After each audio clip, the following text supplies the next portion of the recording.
Olá, muito boa tarde para você que está acompanhando o Potiguar Notícias na manhã desta terça-feira, dia 17 de janeiro de 2017. Eu sou Tiago Rebolo, está no ar mais uma edição do Jornal Potiguar Notícias, ao vivo pela PNTV, pelo Facebook do Jornal Potiguar Notícias e também pela 87.7 FM Parnamirim. Desde já agradecemos a sua audiência e a sua companhia. Lembrando sempre que você pode acompanhar o nosso programa por esses canais que eu falei e participar, interagir, mandar suas perguntas, mensagens, sugestões, comentários para a nossa live aqui no Facebook do Jornal Potiguar Notícias e também pelo Zap do PN, o número vai aparecer na sua tela já já, é o 99864-2904. Lá você pode falar o que quiser, mandar aí seu comentário e também mandar inclusive perguntas aqui para o nosso convidado do programa de hoje.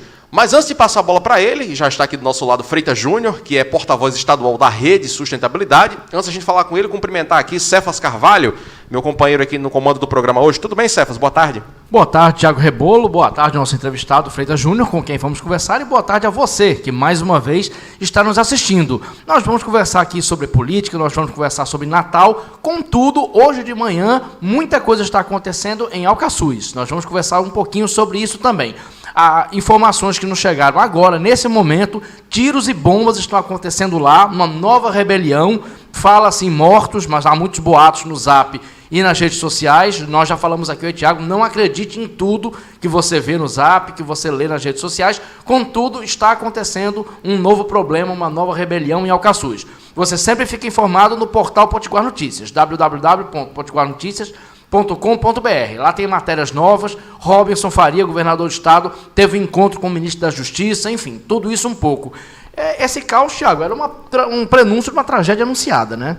Pois é, Cefas, o governador Robson Faria está lá em Brasília, teve uma reunião com o ministro da Justiça, Alexandre de Moraes, e também vai ter um encontro, ainda hoje, muito provável, um encontro com o presidente Michel Temer, né, para falar sobre essa crise no sistema carcerário, no sistema penitenciário que acontece não só aqui no Rio Grande do Norte, mas em todo o país, né. Ontem teve rebelião também em Ribeirão das Neves, Minas Gerais, 9 detentos ficaram feridos lá no confronto entre os presos, enfim, a situação é realmente crítica e é generalizada, né. Nós, hoje pela manhã, conversamos aqui com um especialista em segurança pública, ele é cientista social, inclusive fez um trabalho muito extenso justamente sobre a guerra de facções lá no presídio de Alcaçuz. Essa entrevista você vai poder conferir no potiguarnoticias.com.br. Ainda hoje vai entrar essa entrevista com o professor Tadeu Brandão. Ele falou coisas muito sérias sobre a situação de Alcaçuz. Vale a pena conferir a opinião dele sobre esse assunto. Qualquer novidade, a gente volta a falar sobre isso aqui no Jornal Potiguar Notícias e também você confere mais detalhes lá no potiguarnoticias.com.br. Mas então vamos cumprimentar aqui nosso convidado de hoje, Freitas Júnior, porta-voz estadual da Rede Sustentabilidade, uma sigla recente, né, um partido novo que surgiu no cenário nacional, que tem como principal líder, né, a nível nacional a ex-senadora Marina Silva, que já foi candidata também a presidente da República, e o Freitas Júnior, que é o representante do partido aqui no estado do Rio Grande do Norte, foi candidato a prefeito nas eleições agora de 2016. Boa tarde, Freitas, seja bem-vindo à PNTV. Boa tarde, Tiago, boa tarde, Cefas, boa tarde a todos os que nos acompanham pela página do Potiguar Notícia, tanto no Facebook como também no site. Perfeito. Freitas, vamos começar falando sobre a campanha, né? Qual é a autoavaliação que você faz da campanha, da qual o prefeito Carlos Eduardo foi reeleito com folga no primeiro turno, contudo, alguns candidatos, como Kelps Lima, como você, conseguiram ganhar nome, conseguiram ganhar destaque, uma certa projeção. Qual é a avaliação que você faz da campanha? Olha, Cefas, a campanha foi uma campanha extremamente difícil.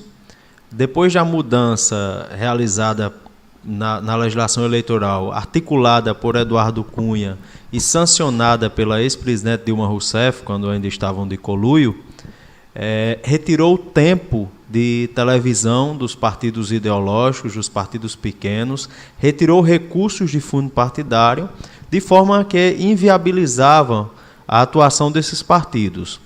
Para um partido com um ano, ainda com dificuldade de capilaridade nos bairros e com uma grande restrição nos espaços de rádio e televisão, obviamente que a tendência era inviabilizar, e foi o que aconteceu, acontecendo a reeleição do prefeito já no primeiro turno, o que se configurou um dos maiores estelionatos eleitorais da história de Natal, do Rio Grande do Norte e, quiçá, do Brasil.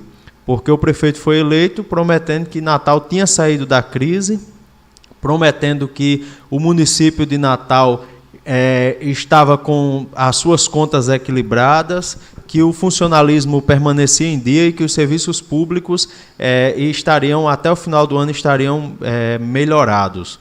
E a crise já era algo superado. Na prática, o que estamos vendo é funcionário público com salário atrasado, 2, 3 meses, greve no serviço público e uma grande ineficiência do serviço público que está a cada dia pior. Freitas, o senhor acredita que a oposição, os candidatos de oposição como um todo, agiram corretamente nessa campanha? O senhor acredita que houve habilidade suficiente para mostrar os problemas da cidade, de confrontar o prefeito Carlos Eduardo?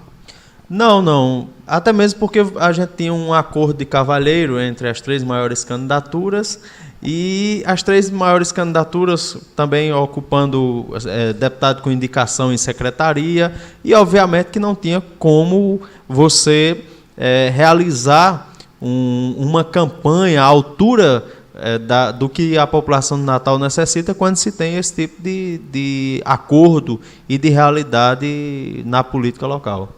Perfeito. Freitas, dando continuidade à pergunta do Tiago Rebolo, eu lembro daquele debate na Band, onde até lhe entrevistei os outros candidatos, a sua participação foi muito elogiada, assim como a participação de Kelps Lima, por exemplo, do próprio Robério. E acreditava-se, os jornalistas que cobriam aquele debate da Band, acreditavam que o segundo turno era inevitável, diante da força dos candidatos de oposição. A partir dali, o que aconteceu? Que os candidatos de oposição deixaram Carlos Eduardo tomar a dianteira e não conseguiram uma reação a ponto de levar para o segundo turno? Olha, o debate foi muito importante e fez com que a população conhecesse, principalmente no nosso caso, que a gente não tem o microfone, a tribuna de uma Assembleia Legislativa, não tem um mandato, não tem rádio e televisão que nos divulga os 4 anos, diferente de alguns candidatos, e foi muito importante. Entretanto, faltava para os outros candidatos a capilaridade, já que o prefeito Carlos Eduardo tinha a grande maioria dos partidos políticos, e também houve uma intervenção engessante da Justiça com relação à atuação da oposição. Por exemplo, nós fomos proibidos pela Justiça Eleitoral de usar a expressão acordão. Aí me diga só uma coisa, se o rapaz coloca José Agripino, Henrique Alves, Garibaldi e todos os partidos grandes, com exceção de alguns que tinham candidatura própria, coloca num palanque só. Se isso não for acordão, me desculpem, porque no entendimento do juiz não era. Então não era. Perfeito. Freitas, a rede de sustentabilidade, como eu falei, é uma legenda recente, né? E se soma aí às legendas novas, né? Que estão sendo criadas no Brasil, né? Hoje no Brasil, se não me engano, são 35 partidos registrados no Tribunal Superior Eleitoral e tem vários outros partidos pedindo registro. A rede de sustentabilidade, assim como outros partidos, os partidos mais recentes, têm enfrentado críticas de que, enfim, já tem muitos partidos no Brasil e que poderia se evitar criar novos partidos. Como é que você enxerga esse tipo de crítica? Olha, realmente o Brasil tem muitos partidos, porém tem pouquíssima representação. A maioria são os chamados partidos de aluguel, né? Partidos que não têm nenhum conteúdo programático, nenhum conteúdo ideológico e servem apenas para negociar no período eleitoral. Realmente precisa-se de uma reforma política, porque os partidos consomem dinheiro público. Concordo que precisa de uma reforma política, agora também precisa se dar tempo para que os partidos lancem candidaturas, apresentem um programa e se tornem e tenham uma certa viabilidade. E outra coisa, partidos que lançam candidatura própria também precisam ter mais espaço na TV, no rádio, de forma que o jogo não seja tão injusto, não haja essa abissalidade, essa desigualdade tão grande como acontece atualmente. Perfeito. Freitas, em relação ao partido, ao Rede de Sustentabilidade, a estrela maior do partido e fundadora é Marina Silva, ex-senadora. Ela é conhecida pela firmeza de caráter, pela história muito bonita, mas também vem sido conhecida e até criticada nos últimos anos pela mudança de posição ou não ter uma posição tão firme. Isso atrai, por um lado, a primeira parte atrai votos, a segunda tira votos, ou pelo menos prestígio. Qual é a expectativa do comportamento de Marina e qual o projeto que ela tem, e vocês que são do partido devem saber, em 2018 e como isso pode influenciar todos os outros candidatos, todos os diretórios municipais da rede, incluindo a sua participação? Olha, Marina começou sua carreira política lá nos Seringais do Acre e a grande característica dela era a firmeza de caráter e a luta socioambiental. Hoje nós estamos no ano de 2017 e a grande característica que faz de Marina a líder política brasileira mais respeitada no mundo é justamente a luta socioambiental e a firmeza de caráter. Então, eu acho que não tem essa dubiedade na pessoa dela, pelo contrário, ela tem uma postura muito firme e, ao mesmo tempo, que tem um senso de justiça e de ética muito grande. É o tipo de pessoa que acha melhor sofrer a injustiça do que praticar a injustiça. Às vezes até agonia algumas pessoas que estão com ela, se sentem desconfortável porque ela demora muito a tomar decisões com medo de tomar decisões equivocadas. Agora, essa ideia foi uma ideia construída na eleição de 2014 por quem mentiu e se elegeu provavelmente com dinheiro roubado da Petrobras e que tinha que dizer que Marina não tinha palavra, que Marina recuava nas posições, que Marina era dúbia. Mas, no entanto, era outro estelionato muito grande e a prova é que está aí, terminou do jeito que terminou. Não, né? A mídia brasileira é complicada. Nós somos jornalistas, nós fazemos autocrítica. Mas, em alguns pontos, Marina não disse uma coisa, depois disse outra, e gerou até mesmo entre admiradores dela uma certa desconfiança em relação ao posicionamento. Não aconteceu isso em nenhum momento? Gerou desconforto a partir do que foi jogado na propaganda, eu não vou nem dizer na própria mídia em si. Existe meia dúzia de blogs que, inclusive, recebia dinheiro do Petrolão, né? O caso de alguns blogs aí que a gente conhece, e que trabalharam toda a campanha desconstruindo ela. E você sabe que o Brasil é um país machista, Marina é uma mulher negra, mulher, acriana, evangélica, num país de maioria católica, então você joga todas essas coisas como estereótipos. E bater numa pessoa assim é muito fácil. Só que, entretanto, não houve recuo no programa de governo, a gente participou da construção, não houve recuo, o que houve foi uma grande mentira e que se dizia que Marina ia tirar a comida da mesa, de que Marina era neoliberal, tudo. A pessoa que disse que Marina Silva é neoliberal tem que estudar economia básica, né? Agora vamos à segunda parte da pergunta. Marina vai ser candidata a presidente em 2018? Eu sonho com isso porque ela merece e o Brasil precisa. O Brasil, no momento de tanta safadeza na política, me desculpa a expressão, mas precisa de uma pessoa séria e comprometida, com sensibilidade social e sentimento de justiça como Marina. Perfeito, agora são 12 horas e 14 minutos. O Jornal Potiguar Notícias de hoje está recebendo aqui Freitas Júnior, porta-voz estadual da Rede Sustentabilidade. Ele foi candidato a prefeito, você se lembra, de Natal, nas eleições de outubro de 2016. Mandar um abraço especial aqui para quem está acompanhando o nosso programa pelo 87.7 FM Parnamirim, viu? Um alô muito especial para você que está nos acompanhando. Você pode participar com a gente, mandando sua mensagem pelo zap do PN ou também na nossa live no Facebook. Você pode acessar lá e conferir a nossa atração. Inclusive, fazer um registro aqui, está presente aqui também no estúdio da PNTV, a Francisca Oliveira Filha, né? Francisca, que é a porta-voz municipal aqui da Rede Sustentabilidade em Parnamirim, foi candidata a vice-prefeita nas eleições de 2016 aqui na cidade. Ela foi candidata a vice-prefeita na chapa com o professor Tito Holanda, do PSOL. Fazer um registro, ela está aqui presente, está participando aqui, inclusive, da nossa transmissão pelo Facebook. Freitas, a gente falou sobre os projetos da rede a nível nacional para 2018 e os projetos do partido aqui no estado do Rio Grande do Norte. É possível se pensar em uma candidatura a governador, a deputado estadual, deputado federal? Quais são os projetos do partido a preço de hoje para as eleições do ano que vem? Olha, a rede vai seguir nessa linha de construir um projeto independente, um projeto alternativo e que defenda o desenvolvimento social, com inclusão social e a recuperação econômica do Rio Grande do Norte. Ao mesmo tempo que também a rede não tem a pretensão de se isolar. A gente se lançou numa candidatura com 13 segundos, com poucos candidatos a vereador e sozinho a rede, não foi por opção, é por não ter outra opção no sentido de manter a inteireza de caráter e o conteúdo programático.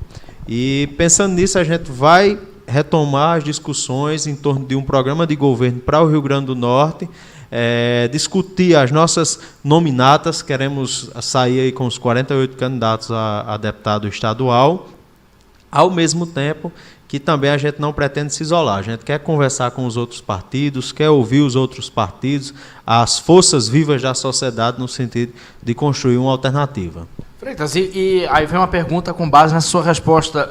Como é que a rede pretende se livrar dessa armadilha de não se isolar, como, por exemplo, o PSTU historicamente faz e não consegue ir para nenhum canto mais alto, e, ao mesmo tempo, não fazer como o PT, que fez alianças que depois lhe comprometeram. Como é que a rede vai lidar com esse problema, essa armadilha política? É interessante porque na televisão todo partido é muito bonito, né? É muito ideológico, tem muito conteúdo. Agora, o que realmente determina são os acordos cebosos que são feitos nos porões da velha política, as negociatas, o dinheiro, o jogo sujo que é realizado nos bastidores. E o que a gente precisa é dialogar com todos os partidos, mas você tem um limiar ético, um limite ético. E que o diapasão, o acordo, seja um acordo que o que seja dito nos bastidores seja o que também está sendo dito também na televisão, está sendo dito no palanque. Então, que haja discussões programáticas, ideológicas e que o acordo gire em torno disso.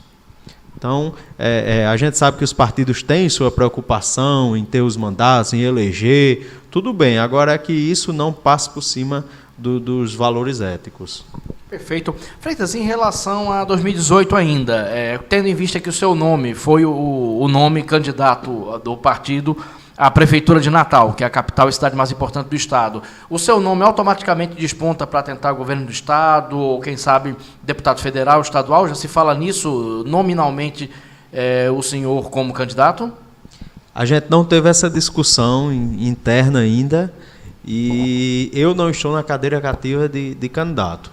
Eu prestei um serviço à população de Natal, um serviço à democracia. Levamos o debate, discutimos um projeto de cidade inteligente, de cidade sustentável, a questão da universalização das creches para o município de Natal, integração da segurança estadual com municipal. A gente bateu muito nessa tecla porque a gente já estava prevendo que está acontecendo o colapso do sistema de segurança do Rio Grande do Norte. Então, toda essa discussão a gente realizou e agora eu acredito que é o momento de se discutir um programa para Natal. Se serei candidato, no momento eu não fiz esse tipo de discussão ainda. Perfeito. Mandar só um alô aqui para Rugna Begna. Acho que é assim que se pronuncia o nome dela. Se eu estiver errado, Rugna, pode me corrigir aí. Mas muito obrigado pela sua audiência, pela companhia aqui na nossa transmissão ao vivo pelo Facebook. Você que está nos acompanhando aí, manda aí sua mensagem, seu alô para a gente aqui no Jornal Potiguar Notícias desta terça-feira, dia 17 de janeiro. Lembrando que a gente está ao vivo também pela 87.7 FM Parnamirim. Você pode também acompanhar o nosso programa pelas ondas da Parnamirim FM e pelo site da rádio, o www.87fm Parnamirim, webnode.com. Acesse aí e mande aí sua mensagem para a gente aqui na nossa fanpage do Facebook do Jornal Potiguar Notícias. Freitas, um dos assuntos mais discutidos durante a campanha de 2016, a campanha para prefeito de Natal, foi a questão da segurança pública, né? Constitucionalmente, esse é um dever do Estado, o governo do Estado. Quem está respondendo por essa situação toda agora é o governador Robson Faria, mas os municípios podem e devem colaborar, né? Parnamirim, Natal, São Gonçalo do Amarante, Nísia Floresta, enfim, esses municípios devem colaborar no trato com a segurança pública. Passado esse turbilhão que foi a campanha eleitoral, como é que o senhor vê a situação hoje? O município de Natal tem colaborado? Como é que o senhor vê essa questão? E o que o senhor faria se o senhor estivesse na cadeira de prefeito? Muito pertinente a pergunta, Tiago. Um grande problema nas políticas públicas no Brasil é o isolamento e a falta de planejamento. Sempre um setor vai dizer que não é incumbência dele, como se na administração pública existissem ilhas e cada setor trabalhasse de forma isolada e não existisse a necessidade da intersetorialidade. E também não se realiza um planejamento a curto, médio e longo prazo. A prefeitura, o prefeito Carlos Eduardo prometeu, durante a campanha, integrar as ações, valorizar a guarda nesse sentido. O que está acontecendo é que a Guarda Municipal está com indicativo de greve. Aliás, está em greve por tempo indeterminado. Então, o município de Natal não está cumprindo o seu dever de casa, não está instalando as câmeras que prometeu e nem se fala em um concurso para, pelo menos, resolver o problema das vagas que ficaram ociosas e que já haviam sido concursadas.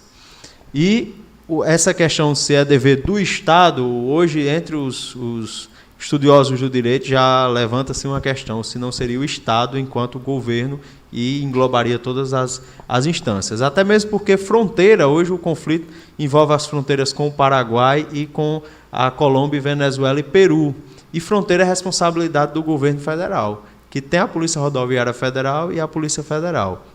Os estados têm a Polícia Militar e a Polícia Civil e Científica também, e os municípios têm a Guarda Municipal, que pela 13022 tem responsabilidade também de polícia. Então, se tem uma opção, adota-se metas, objetivos, fortalece um gabinete integrado e se procura coibir a ação criminosa, unindo tudo, e aí é responsabilidade do município o gabinete integrado, ou se joga a culpa nos outros e vê esse rio de sangue e esse mar de criminalidade tomar conta do nosso Estado. Perfeito. Freitas, como educador que você é sua formação profissional, você deve ter a opinião de que com a educação poderia se minimizar a questão de violência, poderia se trabalhar a questão para se combater a violência a partir da base.